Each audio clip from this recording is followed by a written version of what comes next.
Deuteronomy 32. Give ear, O heavens, and let me speak, and let the earth hear the words of my mouth. Let my teaching drop as the rain, my speech distill as the dew, as the droplets on the fresh grass, and as the showers on the herb. For I proclaim the name of the Lord, ascribe greatness to our God.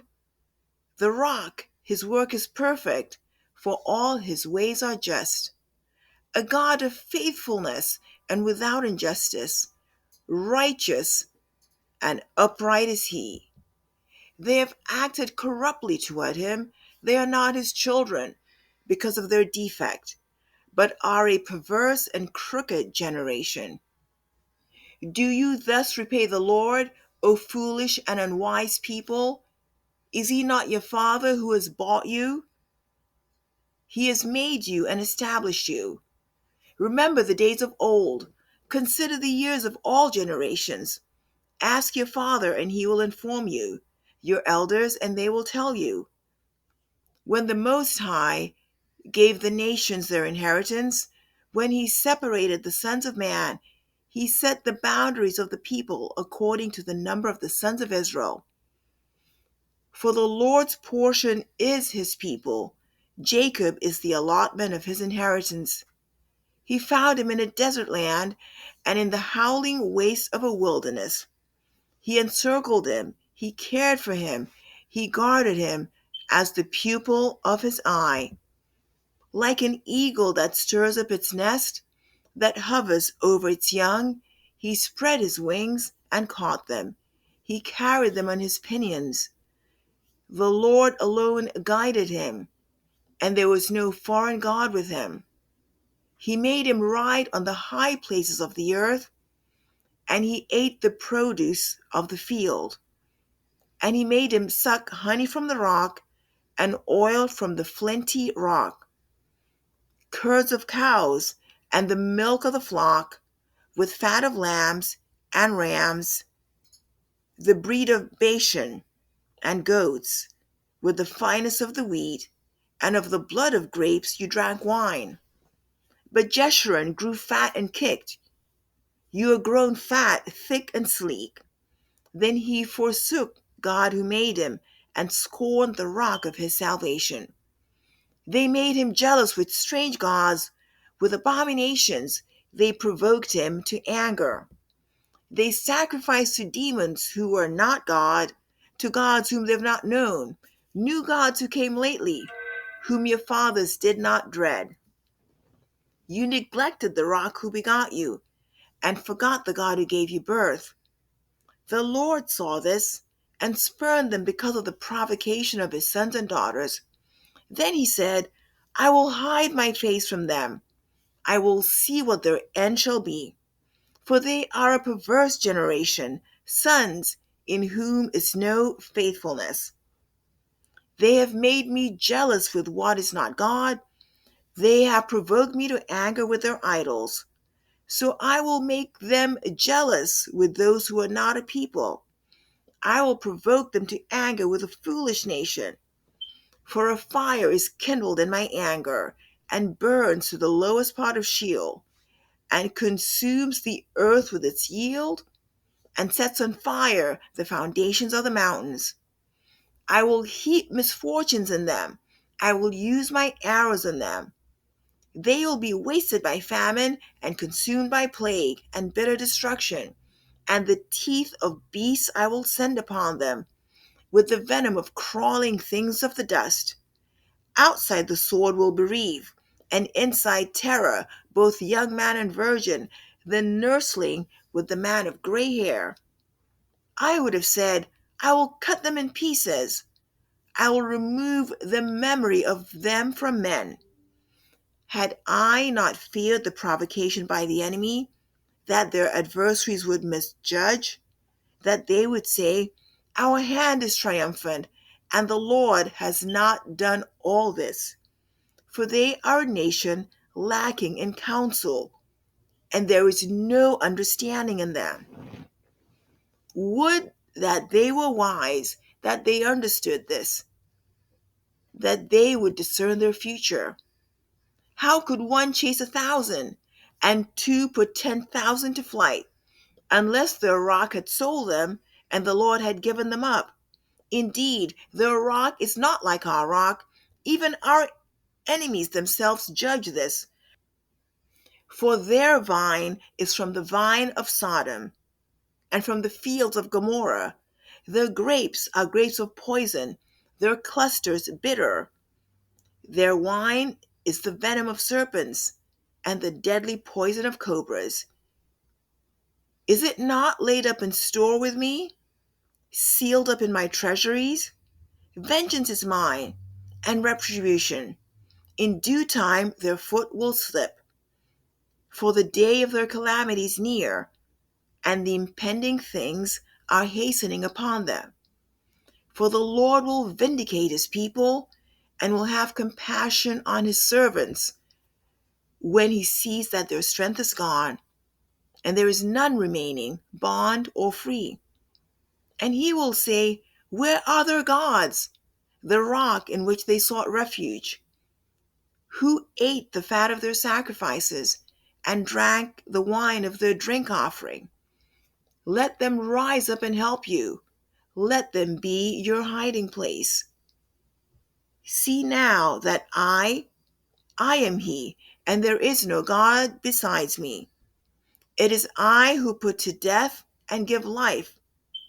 I have wounded, and it is I who heal, and there is none who can deliver from my hand.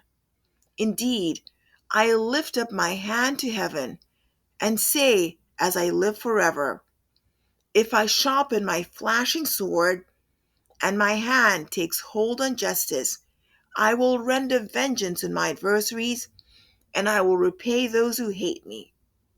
I will make my arrows drunk with blood, and my sword will devour flesh, with the blood of the slain and the captives, from the long-haired leaders of the enemy.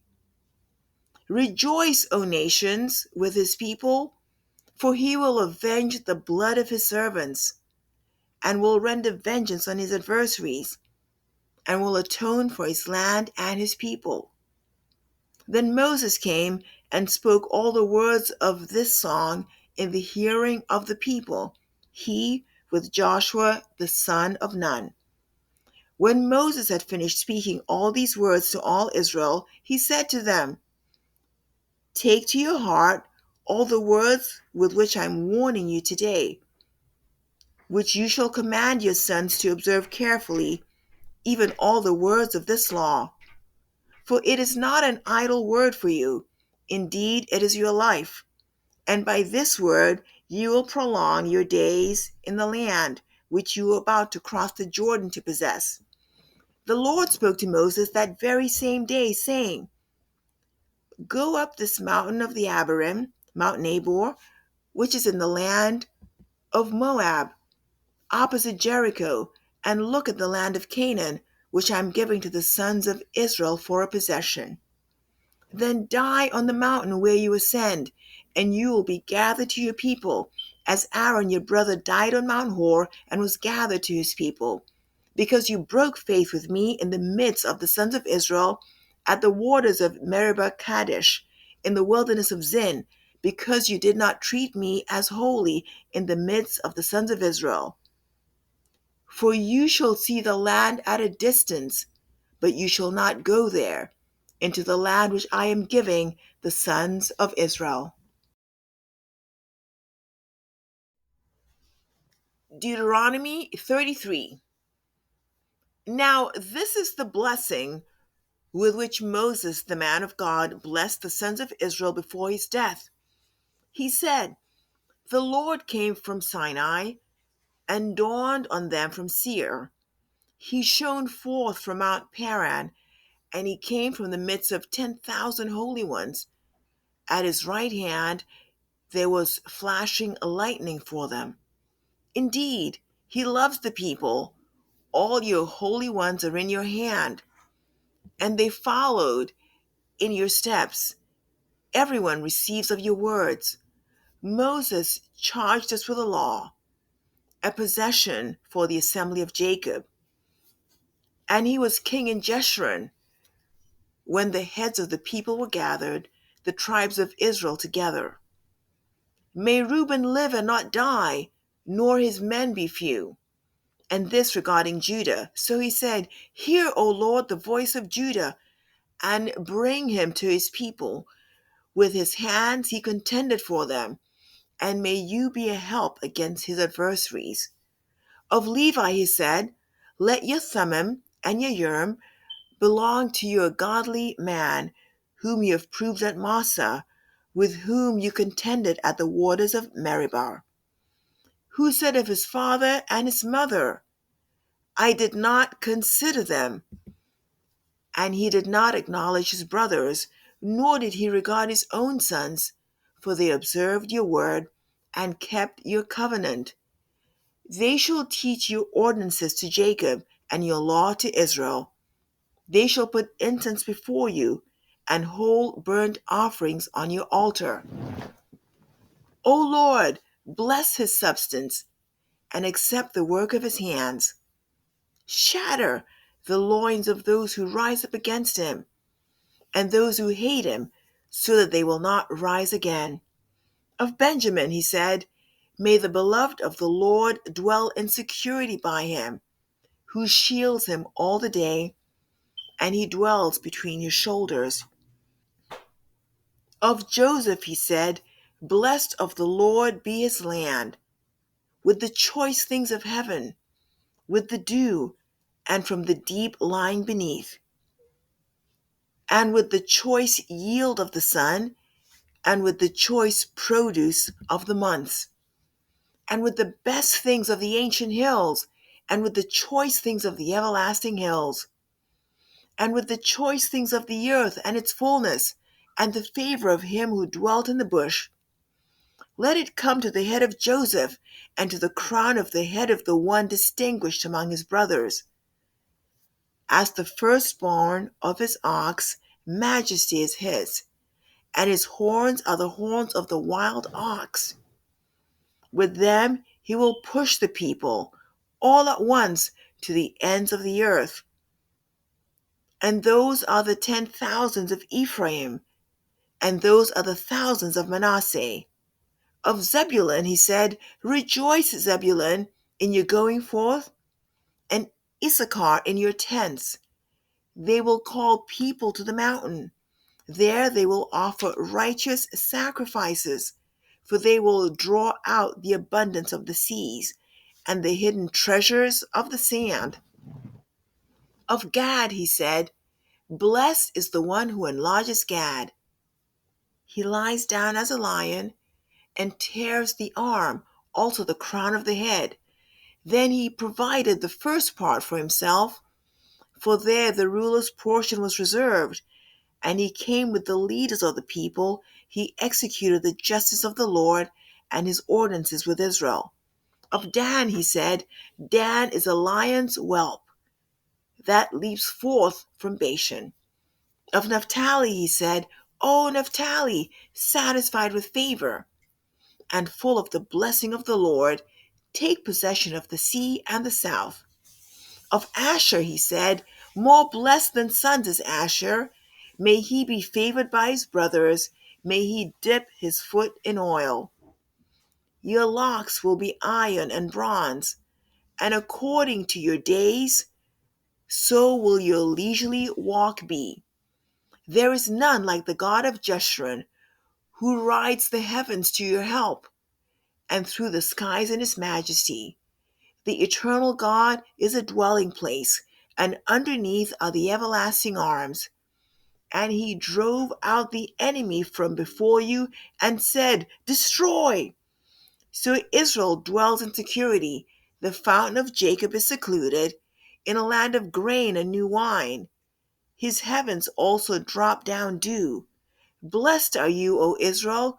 Who is like you, a people saved by the Lord? Who is the shield of your help and the sword of your majesty? So your enemies will cringe before you, and you will tread upon their high places. Deuteronomy 34. Now Moses went up from the plains of Moab to Mount Nabor, to the top of Pisgah, which is opposite Jericho. And the Lord showed him all the land, Gilead as far as Dan, and all Naphtali, and the land of Ephraim and Manasseh, and all the land of Judah as far as the western sea, and the Negev, and the plain in the valley of Jericho, the city of palm trees, as far as Zoar.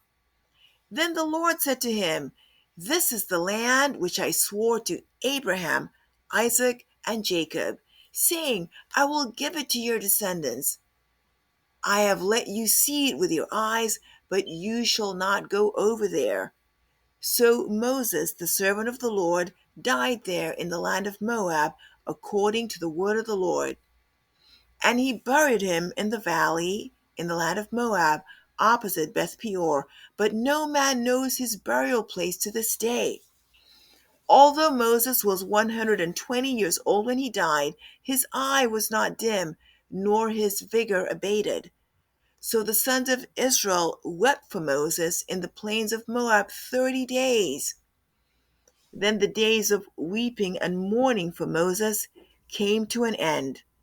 Now Joshua, the son of Nun, was filled with the spirit of wisdom, for Moses had laid his hands on him. And the sons of Israel listened to him and did as the Lord had commanded Moses. Since that time, no prophet has risen in Israel like Moses, whom the Lord knew face to face. For all the signs and wonders which the Lord sent him to perform in the land of Egypt against Pharaoh, all his servants, and all his land, and for all the mighty power, and for all the great terror which Moses performed in the sight of all Israel.